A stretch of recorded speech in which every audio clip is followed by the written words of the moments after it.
आज की कहानी उन लोगों के लिए है जो उनके पास जितना भी है उसका उपयोग तो नहीं कर पा रहे हैं, परंतु और कमाने की लालसा में अपना आज का सुख, संतुष्टि और सारा खुशी दूर कर दे रहे हैं। मैं हूं पार्वती शाह, आपकी मोटिवेशनल स्पीकर और स्टोरी टेलर। आज की कहानी एक मोहन की है। मोहन जो कि लोगों के बाल काटता था और हजामत करता था, और वो अपने काम में बहुत ही निपुण था। उसकी प्रशंसा सारे लोग करते थे। इस तरह करते करते एक दिन उसकी प्रशंसा राजा तक भी पहुंच गई। तो राजा ने उसे अपने महल में बुलाया हजामत के लिए। तो उसने राजा की हजामत की। इससे राजा बहुत ही प्रसन्न हुआ और राजा ने उसे कहा कि अब तुम रोज आया करो और मैं तुम्हें रोज की एक स्वर्ण मुद्रा दूंगा। इससे वह मोहन तो बहुत खुश हो गया। उसकी तो जैसे लॉटरी ही लग गई हो। घर जाकर जब उसने अपनी वाइफ को ये बताया तो वो भी बहुत खुश हो गई और दोनों सोचने लगे कि अब तो सारी जिंदगी हमारी आराम से कटेगी। तो रोज रोज वो वहां पे जाने लगा महल में और उसे रोज की एक स्वर्ण मुद्रा मिलने लगी। दोनों बहुत खुश थे। अब कुछ समय बाद ऐसा हुआ कि रास्ते में जब वह महल से रिटर्न घर आ जा रहा था तो वहां पे उसे यक्ष मिला। यक्ष ने उसे कहा, क्या तुम ऐसी चीज चाहते हो जिससे तुम्हारी लाइफ टाइम खुश रहे और तुम्हें बहुत सी स्वर्ण मुद्राएं मिले? तो मोहन ने कहा, यस जरूर। तो फिर उन्होंने कहा कि देखो, वह चीज तुम्हारे घर पर रखी हुई है, तुम घर जाकर देखना, कुछ घड़े रखे हुए होंगे। तो उसने घर जाकर देखा तो सही में घड़े रखे हुए थे। और उसने घड़ों में क्या देखा कि वहां पे सारे घड़े स्वर्ण मुद्राओं से भरे हुए थे। टोटल 7 घड़े थे, परंतु 7 में से 6 घड़े तो स्वर्ण मुद्रा से फुल भरे हुए थे, लेकिन जो 7वां था वह आधा घड़ा भरा हुआ था।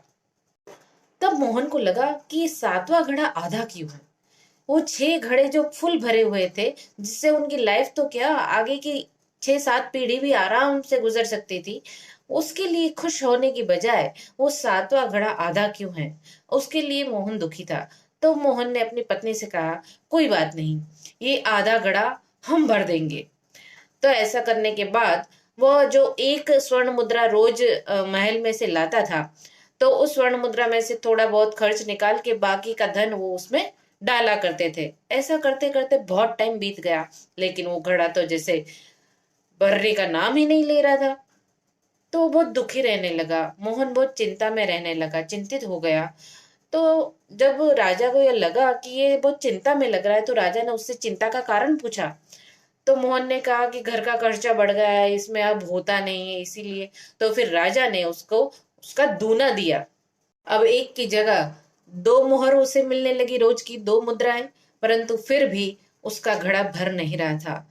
फिर से वह मोहन चिंतित रहने लगा। तो राजा ने फिर से पूछा कि अब क्या हुआ। तो मोहन ने फिर से सारी कहानी बताई कि इस तरह से यक्ष मिला था और उसने इस तरह घड़े दिए और ये सब बात है। तब राजा ने उसे जो सीख दी वो ध्यान से सुनिएगा। राजा ने उससे कहा कि अभी की अभी वो 7 घड़े तुम अपने घर से बाहर निकालो, क्योंकि वो घड़े लोभ के घड़े हैं, वो कभी नहीं भरेंगे। इसीलिए हमारा भी इसी तरह का रहता है। हमारे पास जो कुछ है उसमें खुश रहने की बजाय, उस चीजों का उपयोग करने की बजाय, उस चीजों का आनंद लेने की बजाय, हम जो नहीं है उस चीजों के पीछे भागते रहते हैं। उस चीजों के पीछे अपना इतना टाइम वेस्ट कर देते हैं और इतना चिंता करते हैं कि जो हमारे पास है उसका भी हम एंजॉयमेंट नहीं कर सकते।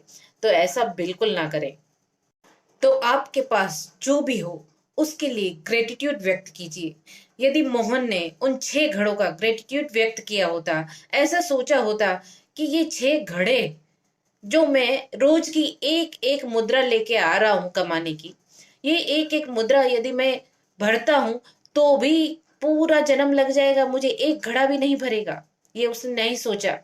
परंतु ये आधा घड़ा क्यों भरा हुआ है, उसी को भरने के चक्कर में उसने अपनी सारी खुशी, सारी संतुष्टि, सारी आनंद की चीजें सारी उसमें वेस्ट कर दी।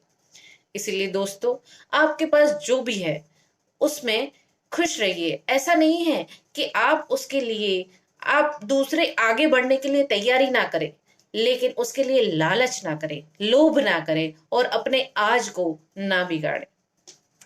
होपफुली आपको मेरी स्टोरी पसंद आई होगी। प्लीज लाइक करें, शेयर करें। Thank you.